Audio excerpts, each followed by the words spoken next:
आज Doubtnut app download करें। Doubtnut पर अपने सभी गणित, रसायन विज्ञान, भौतिक विज्ञान और जीव विज्ञान के डाउट्स का करो सफाया। बस प्रश्न की फोटो खींचो, एक ही प्रश्न को क्रॉप करो और तुरंत वीडियो सोल्यूशन पाओ। अभी डाउनलोड करें। प्रश्न दिया है, तांबे तथा जर्मेनियम को कमरे के ताप से 30 केल्विन तक ठंडा किया जाता है। इस प्रक्रिया में प्रतिरोध का मान होगा और हमें यहाँ पे 4 विकल्प दिया गया है। तो सबसे पहले हम लोग यहाँ पे इस प्रश्न को हल कर लेते हैं थोड़ा सा, फिर देखेंगे इनमें से कौन सा विकल्प जो है वो सही होगा।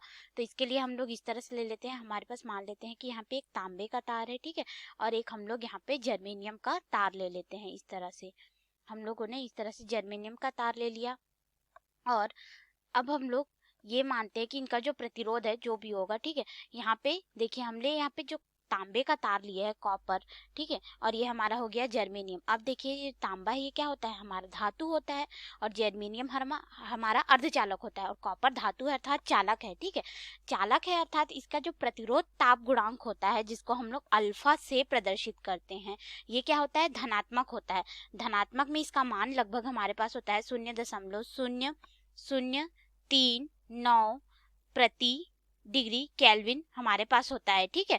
और अगर हम लोग यहाँ पे जर्मेनियम की बात करें तो ये तो अर्धचालक है हमारे पास, तो अर्धचालक जो होता है उसका प्रतिरोध ताप गुणांक हमारे पास ऋणात्मक होता है जिसका मान होता है लगभग 0.05 प्रति डिग्री केल्विन, इतना हमको प्राप्त होता है। अब देखिए ये जो प्रतिरोध ताप गुणांक अल्फा हमें क्या प्रदर्शित करता है कि हम लोग अगर ताप बढ़ाएंगे तो इसके प्रतिरोध पर क्या प्रभाव पड़ेगा इसको दर्शाता है। तो हम लोग जैसे ही ताप बढ़ाते हैं किसके लिए, धातु यानी कि कॉपर के लिए, ठीक है, कॉपर धातु हो गया, चालक हो गया, तो ये जो जिसका हम लोग ताप बढ़ाएंगे तो यहाँ पे क्या हो जाएगा, प्रतिरोध R का मान जो है वह भी बढ़ जाएगा। क्यों बढ़ेगा, इसके लिए हमारे पास एक सूत्र होता है, अगर हम लोग देखें तो प्रतिरोध ताप गुणांक अल्फा का, ठीक है, जो कि ताप और प्रतिरोध से संबंधित होता है, इसको हम लोग R2 ऋण R1 बटे यहाँ पे हमारे पास होता है R1 गुणित यहाँ पे T2 ऋण T1 हमारे पास होता है, जहाँ पे R1 जो होता है वो हमें कमरे के ताप पे या फिर सामान्य ताप पे प्रतिरोध का दर्शाता है। R2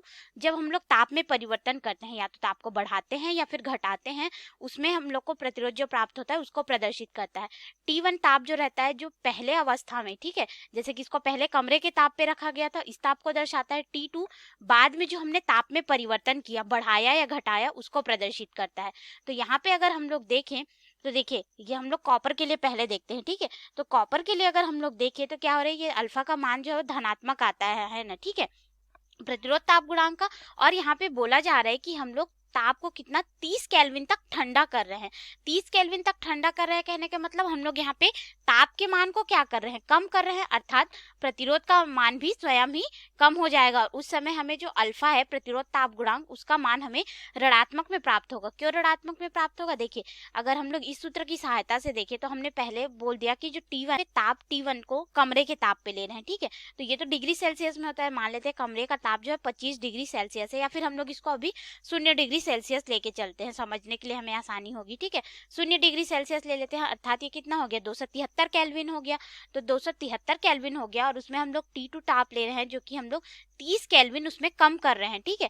तो हम लोग अगर इस सूत्र में रखेंगे तो 273 केल्विन में हम लोग क्या करेंगे, 30 केल्विन को घटा देंगे, ठीक है, तो 30 केल्विन को जब घटा देंगे हम लोग तब क्या होगा कि ये मान तो ऋणात्मक में आ जाएगा, इसीलिए जो अल्फा का मान आएगा प्रतिरोध ताप गुणांक का मान वो कम होगा, ठीक है। तो कॉपर के लिए जैसे ही हम लोग ताप घटाएंगे तो प्रतिरोध का मान क्या हो जाएगा, कम हो जाएगा। और अगर हम लोग इसी तरह से जर्मेनियम के लिए देखें तो जर्मेनियम अर्धचालक है, इसका तो पहले ही से प्रतिरोध ताप गुणांक क्या है, ऋणात्मक है।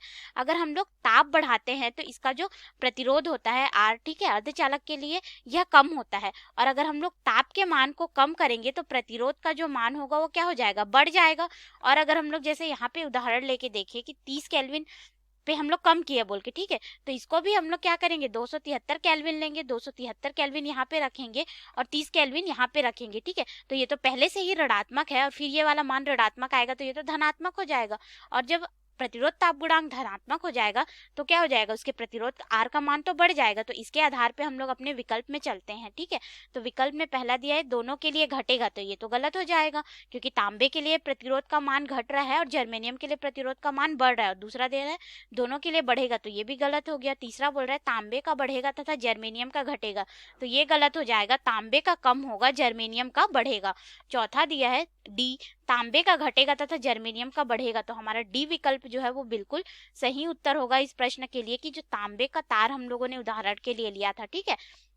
तो जो तांबा पदार्थ होगा उसके लिए ताप हम लोग जैसे ही घटाएंगे तो उसका प्रतिरोध क्या हो जाएगा, घट जाएगा, और जर्मेनियम के लिए प्रतिरोध का मान बढ़ जाएगा। तो डी विकल्प हमारा सही उत्तर हो गया। धन्यवाद।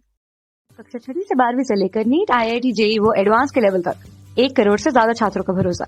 आज ही डाउनलोड करें डाउटनेट ऐप या व्हाट्सएप करें अपने सारे डाउट्स 8400 400 400 पर।